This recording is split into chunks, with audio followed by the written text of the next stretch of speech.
இது அப்படியே அங்க பிரிசன்லயே மெடிக்கல் ரூம் இருக்கும் இல்லையா, அந்த மெடிக்கல் ரூம் டாக்டர் கிட்ட சொல்றான், நான் இப்படி தைரியமா சொல்லிட்டு வந்துட்டேன் அப்படின்னு. ஆனா அந்த டாக்டர் என்ன பண்றாரு, அன்சோஜன் என்ன கேட்டாரோ அந்த மெடிக்கல் எக்யூப்மெண்ட் அவர் கையில கொடுத்துட்டு, நீ இப்ப புதுசா இருக்கிறதுனால இந்த மாதிரி பேசுற, இதுக்கு முன்னாடி பிரிசன் கார்டுக்கு என்ன ஆச்சு தெரியுமா, ஹன்சோஜினை பகச்சுக்கிட்டதுனால நடக்கவே முடியாம போயிடுச்சு. இங்க ஹன்சோஜினே எதுவும் பண்ண மாட்டான், ஆனா அவனுக்காக எல்லாரும் பண்ணுவாங்க, அதனால நீ அவன் கேட்கறத மட்டும் செஞ்சுட்டு போயிட்டே இரு அப்படின்னு அட்வைஸ் பண்ணிட்டு அந்த த்ரெட்டையும் கொடுத்து அனுப்புறாரு. இது கேட்கிற அந்த கார்டுக்கு ரொம்ப ஷாக்கிங்கா இருக்கு. அந்த த்ரெட்டை வாங்கிட்டு அமைதியா வெளியில வந்துடுறான். அந்த சமயத்துல அந்த டாக்டருக்கு ஒரு கால் வருது. யாரோ அவங்க ஃப்ரெண்ட் பேசுறாங்க போல, பிரிசன்குள்ள வரதுக்கு ஐடி கார்டை மறந்துட்டாங்க. அதனால டாக்டர் சரி நானே வரேன் அப்படின்னு சொல்லிட்டு வெளியே போறாரு. அடுத்ததா ஜெயிலுக்குள்ள ஒரு ஃபங்க்ஷன் அரேஞ்ச் பண்றாங்க போல கைதிகளுக்கெல்லாம். அதுக்காக அந்த ஹாலை ரெடி பண்ணிக்கிறத காட்டுறாங்க. கூடவே நம்ம ஹீரோவையும் காட்டுறாங்க. ஹீரோவும் அந்த ஃபங்க்ஷன்ல ஒரு பார்ட்டிசிபென்ட் போல இருக்கு. அதனால அவரும் நிறைய திங்ஸ் எல்லாம் எடுத்துட்டு வராரு. அதை காட்டுறாங்க. திங்ஸ் மட்டும் இல்லாம அந்த கால் உடைஞ்ச குருவியை பார்த்தோம்ல, அந்த குருவியும் சேஃபா ஒரு பாக்ஸ்ல போட்டு எடுத்துட்டு வராரு. அப்ப அந்த பிரிசன் கார்டு ஹீரோவை பார்த்தோன்னே சந்தோஷமா ஹாய் சொல்றாரு.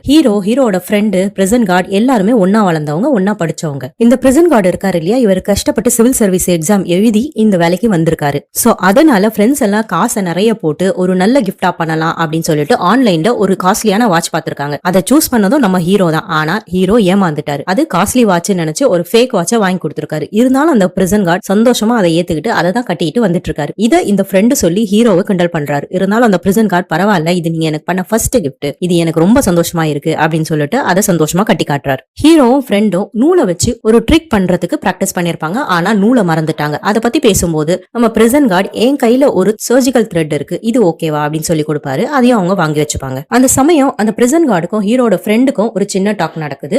அந்த ஃப்ரெண்டு கேக்குறான், நீ அந்த ஹெட் ஹண்டரை பாத்தியா அப்படின்னு சொல்லிட்டு. ஆமா நான் பார்த்தேன் அப்படின்றான். அப்ப எனக்கும் ஒரு வாட்டி இன்ட்ரோடியூஸ் பண்ணிவிட, ஏன்னா நான் ஹெட் ஹண்டரோட ஃபேன் கிளப்ல இருக்கேன், எனக்கு பார்க்க ரொம்ப ஆர்வமா இருக்கு அப்படின்றான். இது கேட்ட உடனே பிரிசன் கார்டுக்கு ரொம்ப கோவம் வந்தது. எதுக்கு அந்த மாதிரி கிரிமினலை தூக்கி வச்சு ஆடுறீங்க, நீங்க ஏன் அவனை ஹீரோவா மாத்த ட்ரை பண்றீங்க அப்படின்னு சொல்லிட்டு கோவப்பட்டு சண்டை போடுவான். அதை கேட்டு அந்த ஹீரோட ஃப்ரெண்ட் கோச்சிக்கிட்டு போயிருவான். ஆனா நம்ம ஹீரோ தான் சொல்லி புரிய வைப்பான். அதாவது அந்த ஹீரோவோட ஃப்ரெண்டுக்கு பாத்தீங்கன்னா ஒரு டைரக்டர் ஆகணும்ன்றதுதான் ஆசை. அதனாலதான் சிவில் சர்வீஸ் படிச்சுட்டு இருந்த அவன் பாதியிலேயே நின்னுட்டான். சோ ஒரு கதை ரெடி பண்ண போறானா, அது சைக்கோ த்ரில்லரை பத்தின கதை. அதனாலதான் இந்த மாதிரி சைக்கோங்களை பத்தி நாம தெரிஞ்சுக்கணும்ன்றதுக்காக தான் இந்த மாதிரி எல்லாம் கிளப்ல சேர்ந்திருக்கான். அந்த ஆர்வத்துல தான் கேட்டிருக்கான். அதனால நீ ஒன்னும் கவலைப்படாத, நீ டென்ஷன் ஆகாதன்னு சொல்லிட்டு அந்த பிரிசன் கார்டை சமாதானப்படுத்துறான் ஹீரோ. அதே சமயம் இந்த திங்ஸ் எல்லாம் ரெடி பண்ணிட்டு இருக்காங்க இல்லையா, அப்போ ஒரு ஹெவியான பாக்ஸ் இருக்கு. இந்த பாக்ஸை நம்ம ஸ்டேஜுக்கு கிட்ட கொண்டு போனோம், எனக்கு ஹெல்ப் பண்றியா அப்படின்னு ஹீரோ கேக்குறான். அதுக்கு அந்த பிரிசன் கார்டும் சரி நான் வரேன் அப்படின்னு சொல்லிட்டு தூக்கிட்டு போறான். நல்ல பெரிய பாக்ஸா இருக்கு, ஆனா ஹெவியாவும் இருக்கு. ரொம்ப கஷ்டப்பட்டு தான் ரெண்டு பேரும் தூக்கிட்டு போறாங்க. அந்த தூக்கிட்டு போற ஒரு பாத்வே இருக்கு இல்லையா, அந்த பாத்வே சைட்ல பாத்தீங்கன்னா இந்த ஜெயில இருக்கிற கைதிகள் எல்லாம் விளையாடுறதுக்குன்னு ஒரு பிளே கிரவுண்ட் இருக்கு. அந்த பிளே கிரவுண்ட்ல கைதிகள் எல்லாம் விளையாடிட்டு இருக்காங்க. தூரத்துல